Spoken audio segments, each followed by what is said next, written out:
Introduction: Understanding Limited Representation in Modern Arizona. Real Estate Practice.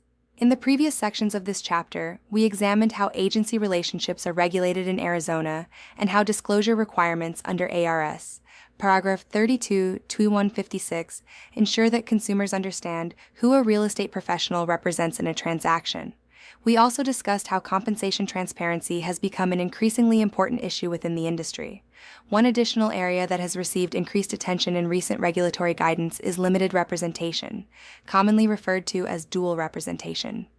Limited representation occurs when the same brokerage represents both the buyer and the seller in the same real estate transaction. While this structure is permitted in Arizona, it creates unique challenges because the brokerage must balance the interests of both parties while maintaining fairness and transparency. The updates reinforce the importance of clear written consent, define limitations on fiduciary duties, and careful documentation of confidential information when limited representation occurs. In competitive markets such as the Phoenix metropolitan area, where buyers may contact listing agents directly through online advertising or open houses, dual representation situations can arise quickly. Understanding how consent works, how fiduciary duties change, and how brokers manage these relationships is essential for maintaining compliance and protecting both clients and the brokerage. A. When written consent is required. Limited representation may only occur when both parties provide informed written consent. This requirement ensures that buyers and sellers understand that the brokerage will be representing both sides of the transaction. Because the brokerage cannot advocate exclusively for one party in this situation, the parties must acknowledge the limitations that apply to the brokerage's role. For example, if a buyer working with a brokerage in Scottsdale decides to make an offer on a property listed by the same brokerage, the brokerage must disclose the potential limited representation and obtain written consent from both the buyer and the seller before proceeding. Without written consent, the brokerage cannot represent both parties in the transaction. This written acknowledgement protects consumers by ensuring that they understand the implications of the arrangement before continuing with the transaction. B. One licensee versus two licensees. Within the same brokerage. Limited representation may occur in two different ways within a brokerage. In some situations, a single licensee may represent both parties, while in other situations, two separate licensees within the same brokerage may represent the buyer and seller respectively. Even when two different agents are involved, the brokerage itself is still considered to be representing both parties because the agents operate under the authority of the designated broker. For example, a listing agent in Gilbert may represent the seller, while another agent within the same brokerage represents the buyer. Although the agents may work independently, the brokerage is still involved on both sides of the transaction. Because of this structure, the brokerage must ensure that all parties understand the nature of the representation and provide written consent before the transaction proceeds. C. Modified fiduciary duties and conflict limitations. When a brokerage enters into limited representation, the fiduciary duties normally owed to each client are modified. The brokerage must remain neutral between the parties and cannot provide advice that favors one party over the other. For example, a broker involved in limited representation cannot advise the buyer on how much to increase their offer in order to outbid other buyers while simultaneously representing the seller. Similarly, the broker cannot advise the seller to counter an offer in a way that disadvantages the buyer represented by the same brokerage. These limitations exist to prevent conflicts of interest and to ensure that both parties are treated fairly during the transaction. While the brokerage continues to facilitate the transaction and ensure that disclosures are properly made, the brokerage cannot advocate exclusively for either party once limited representation begins. D. Confidentiality restrictions and written authorization. Confidentiality remains an important obligation during limited representation, but additional restrictions apply. Because the brokerage represents both parties, confidential information obtained from one party cannot be disclosed to the other party without written authorization.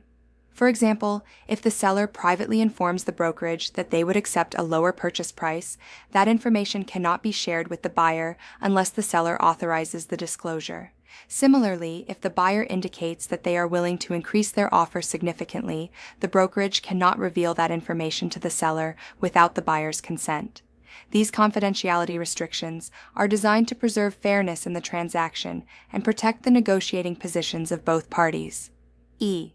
Continued duty of disclosure of material adverse facts. Although fiduciary duties are modified during limited representation, the brokerage still maintains an obligation to disclose material adverse facts that could affect the transaction.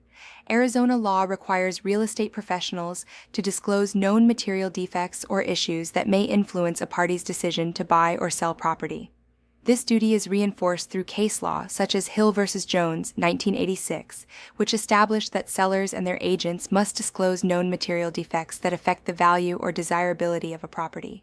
Even when operating under limited representation, the brokerage must continue to ensure that material information is disclosed to the appropriate parties. This requirement protects consumers and promotes transparency in the transaction process. F.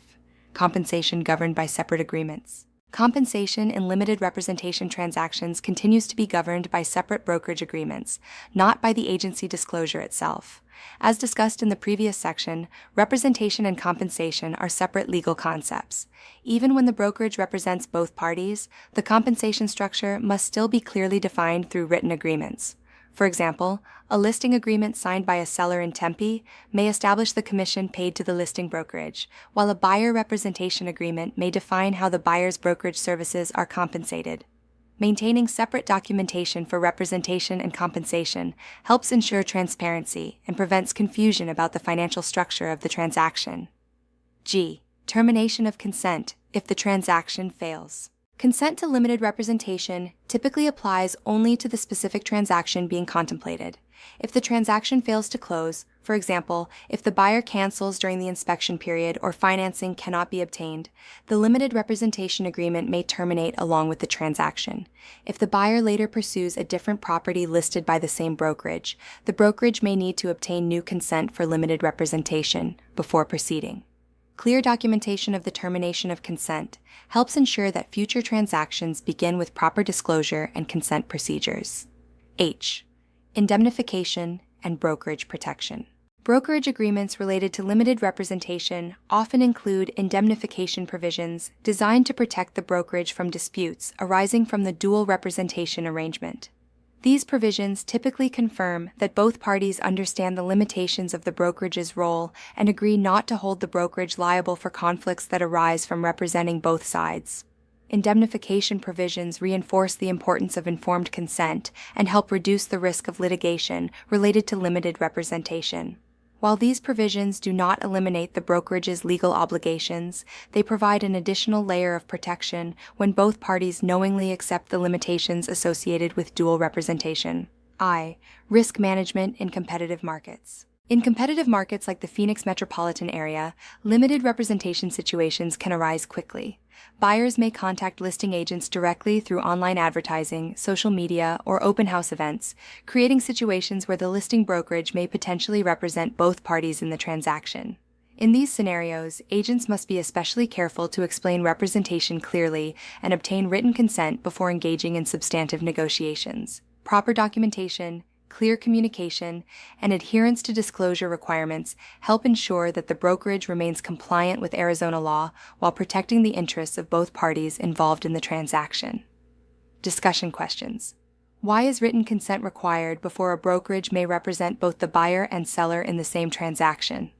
Answer: because both parties must understand the limitations of limited representation before agreeing to proceed. How do fiduciary duties change when a brokerage represents both parties in a transaction?